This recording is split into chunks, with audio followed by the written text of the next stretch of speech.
Yakkamtoota Suudii keessaa tokko ajjeefameetiin jira. Ijoolleen Suuditti mucaa gorraate qabamte. Akkasuma Jawaar fuula isaa gara Dubaay deeffateetiin jira. Haga xumuraatti nafaana bu'a. Assalaamu alaykum warahmatullahi wabarakaatu. Jira jirtu nageenyi badhaadha. Ilmaan Oromoo idil addunyaa irratti argamtan nageenyi kabajaa fi jaalala bakka jirtanitti sanaa dhaqqabu jecha adhallee odeeffannoo babbareedaa isinii qabadhee dhufeera. Haga xumuraatti nafaana tura. Jalqaba irratti mana kana subscribe gochuun eegala viidiyoo illee laayikii tuqa. Dhageeffachuu hin dagatinaa isiniin jedha. Waa hedduu isinii harkaa qaba. Ijoollee mucaa dheengadda gaccibsanii gorran sunis qabamaniitiin jiranii viidiyoo ragaa qabna. Akkasumallee gaa deebi'ee ijoolleen Suudii warroonni akka hojjetaa turan keessaa ka ajjeefamis ni jira. Maaliif akka ajjeefamillee haga xumuraatti waliin kalaallu ta'aa jechuudha. Nafaana bu'aatii jalqaba irratti mee viidiyoo kana ilaala.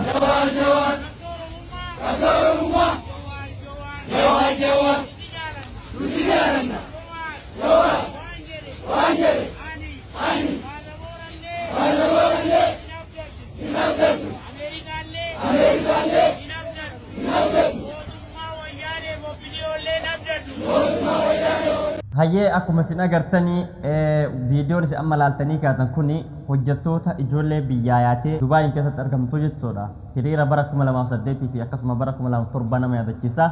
Jawaar jecha jiranii kootu waan jedhan fakkaata. Maashaallah hedduu namatti tolan. Namni jaalala isaaf qabu kanatti baay'ee ibsachuu fi ammallee rakkoo isaa itti himachuuf isatu rakkoo kennaaf furmaata waan yaadeef jechuudha. Haga nama tokkootti. Rabbiin umurii Jawaaris haa dheeressu jecha haga xumuratti nufaana bu'a ijoolleen qabamanis viidiyoon kana waan ta'eef. Assalaamu alaykum warahmatullahi wabarakaatu. Jirra jirtu baga jiraattan kabajamtoota jaalatamtoota warri karaa sooshaal miidiyaa karaan nu hordofaa jirtan maalirra geettan maalirra jirtan jettanii warri nu hordoftan har'allee inshaallah oduu gammachuu takka isinii qabna. Shiftaan nafsee namaa galaafatee mucaa tokkicha haati qabdu galaafatee yakka suukanneessaa irratti raawwatee osoo Suudii kana keessaa bayuu deemu karaa Yaman dobaafatu deemu jizaanitti qabame nu dhufee jira. Bakki itti yakka kana raawwate deebi'ee ofirratti ragaa ba'ee jira jechuudha. Namni akkasitti albee itti rigu sun ana namni akka yakka kana raawwate ana jedhee ragaa ofirratti ba'ee jira. Namni immoo jara kana wajjin waan kana raawwate baay'een isaanii nama shanii keessaa 4 harka seeraa galanii qorannarra jiranii. Tokkichi bicha tun qabamini sanillee akka qabamee rabbiin isa fidu du'aayi nu godha. Akka amma qabamee dhufe maqaa isaa Hasan Muhammad kan jedhamu bobbaasaa waan kanaati. Mucaa kanarratti yakka kana raawwachiisee raawwate kun nu qabamee jira akka kaafellee qabamu du'aayi nu godha. Warri immoo yakka kana keessaa bilbilaan WhatsAppiin bilbilanii iddoo kamuu haa jiraatan yakka kanarratti hirmaatan barbaadamaa jiranii qabamanii jiranii. Irri hedduun isaanii qabamanii kun barbaadamaa jira jechuudha. Akka rabbiin kaafellee isa qabu warra yakka kana raawwatu warra haqa miskiinaa ajjeesee kan namni quban qabne handaarasi darbe hunda akka rabbiin haqa kana hunda baasu yeroo zaalimaa dhumatee jira irratti hirmaadha. Namni har'a zaalima kanarratti sheerii godhee koopiliinki godhee laayikii godhee hin gargaarre akka waan zaalima kana wajjin dhaabateeti sheerii godhaa biraan gaya. Inshallah akka zaalimni kun qabamurratti waan dandeettanii nu gargaara nu bira dhaabadha amilee nu ta'a isiniin jenna barakallahu fiikum. Akkuma isin viidiyoo irratti agartan kana jechuudha obboleessa keenya kana viidiyoo isaa hedduu jalallee seenee ilaalee waan kanarratti nama hojjetaa jiruu fi hojjettutti illee jiru akkasuma ijoolleen mucaa gaccibsitee gorraate nama 5 turanii nama 5 keessaa namni 4 qabamee tokko bichatu hafe ijoollee sanniin keessaa osoo isaan karaa Yamaniitiin deebi'anii gara biyyaa deemuuf badanii qabamaniitiin jiran jedhee dubbateetiin jira. Zaalima hundaa bakka jirtutti rabbiin haa qabu taafti illee hin qabamte inshallah. Akkasumallee Jawaar ijoolleen hedduu qabamaa jiraachuu beeksiseetiin jira.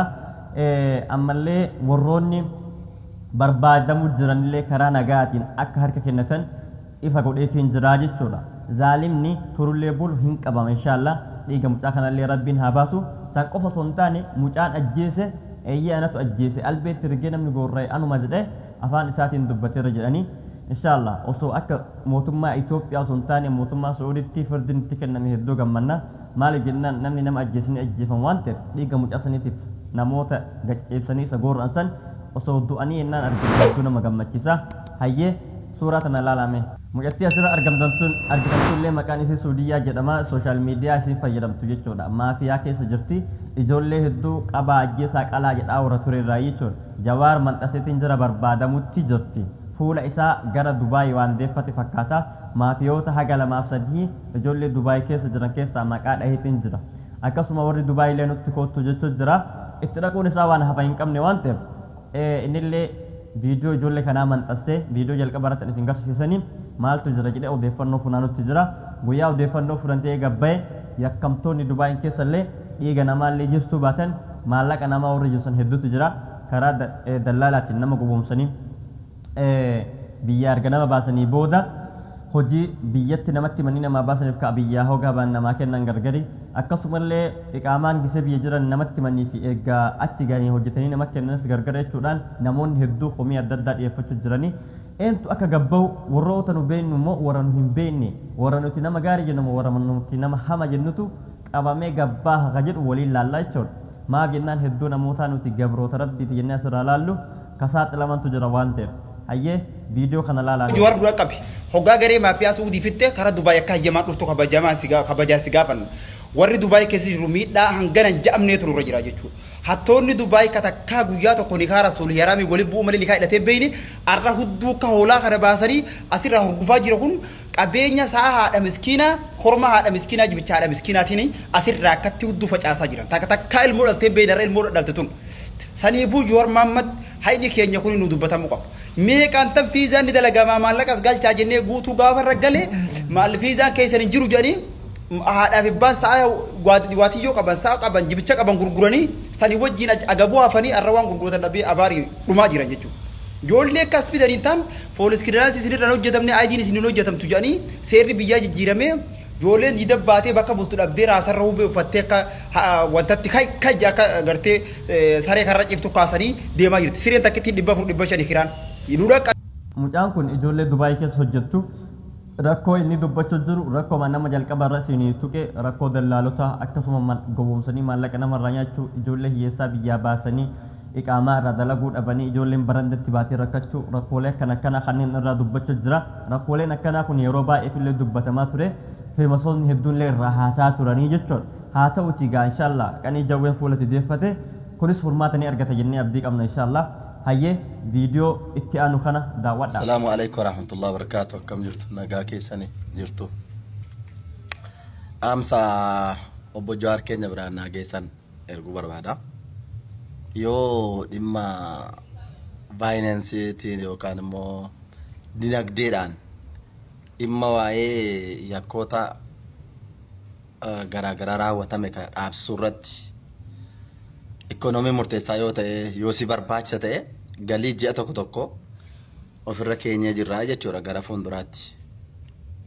Karaa maallaqaatiin waciin adda addaa bahuu bakka ijoollee jiran barbaachisuu irratti maallaqni yoo ni barbaachisa yoo ta'e waan kana dhaabsisuu irratti nuti gahee nuyi qabnu yoo ta'e maallaqaan si gargaaruudha. Waan ati dubbatte sheersii gochuudha. Kana alatti gargaarsa biraa si gochuu dandeenyu. Yoo karaa dinagdeetiin si barbaachisa ta'e qaamota dhimma kana qoratan dhimma kana hordofaniif wanni kaffalamu ni jira yoo ta'e karaa seeraatiin galii ji'a tokko ofirra keenyee jechuudha. Galii ji'a tokko birrii Itoophiyaa 600 dha. Isa dhugaa isinitti hima. Galiin keenya ji'a tokkotti 600 warroonni Awurooppaa jiru. Galii kana baasnee lubbuun ummata kana dhaabachuu qaba. Lubbuun ummata du'aa jiru kana. Wanni kun maaliif akka Oromootti addaan nu qoodee bilisummaa sana hin arganna jennee yaadnu sana nu dhabsiisa. Wanni nuyi bilisummaa keenya gonfachuu dadhabneef gandaan wal qoonneef rakkoon tokko inni guddaan rakkoo isa kanadha. Kanaaf gara fuulduraatti Oromoo waan kana qulqulleessee obboleessa isaa, haadhoo isaa, abbaa isaa, haati isaa keessa jira taanaan as baasee seeraaf dhiyeessinaan Oromoon tokkummaa isaatti ni deebi'a jedhanii amanaan akka kiyyatti. Tokkummaa isaatti Oromoon ni deebi'a. Waan itti dhufu kamiyyuu ofirraa deebisuudhaaf gamtaadhaan deemuu qabna jechuudha. Kanaaf ijoolleen Arsii immoo waan isin TikTokirra taasiftan dhagaa jirra. Adaraa keessan gara laafina dhiisa. Arsii qofatu qabamaa jira. Waan akkasii dhiisa. Arsiin qofti haa qabamu. Arsii qofatu wanjala kana hojjetamu ta'e haa qabamu. Isa dhugaa isinitti himaa. Duuti namaa haa dhaabatu. Gaafa arsiin qabamee dhume yaatuun jaallatiin naannoon biraallee keessa jiru sun qabama itti amanaa kana. Wanni isin irraanfachuun qabne arsiin qabamee Oromoon naannoo biraa qabamu hin dhiisu. Yeroo fudhata malee guyyaa fudhata malee tokko tokkoon hanga ija xaa'aa fi lafa buute iyyuu naaf tulaa ijoolleen waan kana keessatti hirmaatu. Nullee waan nurraa eegamu kamiyyuu qooda keenya ni baana. Hammi ijoolleen ummata saba tokko addaan qoqqooddee ciraa turte kun hundi isaaniiyyuu hamma jirri seera jala galanitti Awurooppaa keessa jiraatanii Faransaay jiraatanii biyya barbaade jiraatu. Taraa inni ittaanu maa inni yoo kun qulqullaa'ee ka'e taraa inni ittaanu Arsii Jimma Wallagga warroota akka jedhanii taphataa turan hawaasa gidduutti kunis viidiyoo isaanii bira jira. Amma tokko cimaa wanni gandaan nama qoodu tokko biyya Faransaay kana keessa jira. Korma cimaa wayii waan sana irratti illee nu dalagamuu qaba. Kun xumuramee gaafa bakkatti deebi'u warroonni gara dura gandaan addaan nu qoodanii miidiyaa isaanii ittiin guddifataa turan tartiibatti nu deebi'u isaanis viidiyoo isaanii guutuun nu bira jira waan ta'eef yeroo eeggataa jirra viidiyoodhaan guyyaa kana eeggataa jirra nuti. Akka waan dubbanne lugna taanee jiraataa jirra. Hamma guyyattiin kun dhufu eegaa jirra. Warroota nu addaan nu qoqqoodan sooshaal miidiyaa isaanii fayyadamanii giftoroota horatanii leencota waraabbatanii habaaboo ittiin guurratanii addaan nu qoodaa turan. Amma karaa ani lammataa immoo isa kana yaada kaa Jawaar keenya nuuf jiraadha Jawaar. Amma kana fixee waa'ee gandaa sanatti nu deebita yoo rabbi murisi dheeresse jechuudha. Akkas inshaallah sheerinaa godhaa hundumti keessanuu. Viidiyoo obboleessi kennaa agartaniitiin jirtanii namni kuni Awurooppaa keessa jira Jawaar kenna maallaqaan barbaachisa taanaan maallaqaan sifaana jirra maallaqa Jawaar fudhatee uummata Oromoo tajaajila osoo hin taane maallaqni namoota qaban kana poolisiif akkasuma makiinaa ittiin barbaadaniif ammallee bakka mana murtii dhiyeessuuf abukaatoo bituudhaaf biyya takka waan hin jirreef namoota wantoota kanaaf maallaqa si barbaachisa taanaan maallaqa hin kennina nuti ammoo maallaqa ji'a tokko ofirra kennerra waan ta'eef wamaa hin yaadini kasanirraa fi ammoo du'aa'iin si bira jirraa jedha. Oromoo irraa ka eegamu akkana hundi keenyas kana gochuu qabna. Oromoo wal ajjeessuuf maallaqa maddamnee ijoolletti erguu irra Oromoo kutaan akka nama goorra'anii jecha maallaqa erguu irra akka Oromoo nagaa argattee zaalimni qabamuuf yakkamaan seera jala ooluuf maallaqa ofii kennuun Rabbi birattis nama birattis jaalatamaadha. Akkasumallee seenaafillee waan gaariidha waan maqaa gaariidhaan seeraa namaa kaasisuu jechuudha. Hundi keenya warri maallaqaan gargaaruu dandeenyu maallaqa barbaachisan maallaqaan gargaarree warri yaadaan dandeenyu yaadaan gargaarree warri nam eeruu kennuu danda'amullee eeruu kennuudhaan gargaarree san qofa osoo hin taane bakka jirutti hundi keenya du'aan gargaaruu qabna jechuudha. Maashaallah sheekoleen keenya biyya keessaa fi biyya alaa imaamanii fi akkasuma daa'iiwwan garaagaraa warroonni waan kanaaf gubatan hedduun isaanii jawweedhaaf du'aa gochuu jiran. Kaleessaa gurbaan du'aayin dhalatee du'aayin dhaladhe jedha waan ta'eef inshallah dhalee du'aayin ulamaa ifaana jirti. Waan kamuu hin milkeessa maaliif jennaan isatu rabbiin jabeessa waan ta'eef rabbiin illee isa jabeessa abdii guddaa qabna namni rabbitti hirkate yoomuu kufee hafu waan ta'eef kana jechaati asumaan barreeffama jawwee kana laalame.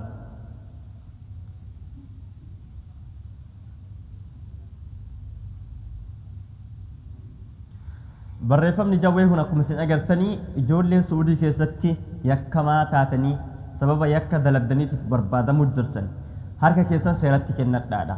Yoo seeratti kan hin kennanne taate ni miidhamtanii haga ammaatitti namoota yakkamaa ta'anii yakka kana harka keessaa qaban jechuudhaan barbaadamaaran keessaa namoonni lama madeeffamaniitiin jiran harka seera kennachuu dinnaani hamanii madeeffamaniiran akkasumallee tokko lubbuu darbeeraa jedhan ka lubbuu darbisan illee egaa karaa nagahaa jennaani zaalimni dachii balleessuu irra miskiin ittiin rakkatuu irra akkanatti karaa goruun gaariidha. Filannoo kaayetiin jira. Filannoo keessan jalqabaa karaa nagahaatiin imbaasii Itoophiyaatti kennatanii gara Itoophiyaa galtanii seera Itoophiyaatiin gaafatamu. Filannoon lammaffaa ammoo yoo diddan poolisiin isin adamsuudhaa jira. Akkanuma filannoo keessan lachuu hin ta'a yoo Itoophiyaatti illee galtanii inshallah firdii bareedaa akka argatan abdii qabna. Yoo ammallee didan ta'e ammoo poolisiin haga mijaa lubbuu fi madootti akka fudhatu beekameetiin jira jechuudha. Ka du'e sun eenyuun akka ta'e ammoo adeemsa keessa kan waliin laalutaa guyyaa inni gabba'e. Kanaaf hundi keessan odeeffannoo jiru haala qilleensaa irratti yakkamtoota beektan kamuu qilleensarra oolchaa odeeffannoo jawaabis kennaa sanbichaa osoo hin taane viidiyoo inni gadhiisellee sheer gochuudhaan jajjabeessuun akkuma itti fuufetti qabeenya kennaanis yaadaanis du'aa'inis jawwee bira haa dhaabbannu isiniin jenna barri bara Oromoon waliigaltuu fi yakkamtoonni maqaa Oromootiin gosummaa jalatti erkamtee daldaltu hundu gatii argattu naaf fakkaata akka gaariitti deemuu jira rabbiin dhiiga miskiina haa baasu zaalima bakka jirtutti haa qabdu jechaati warroonni mana kana haga ammaatti viidiyoo kana daawwachaa turtan subscribe gocha video like gochuu hin dagatina yaada keessan karaa commentiitiin na beeksisa viidiyoo akkamii illee akkasini hojjechuu yaada qabdani nattima haga viidiyoo biraatiin walitti deebinutti haala yerootti wal qabatee nagahaan naa tura jira subscribe gochuun dagatina assalamu alaikum wa rahmatullahi wa barakatuh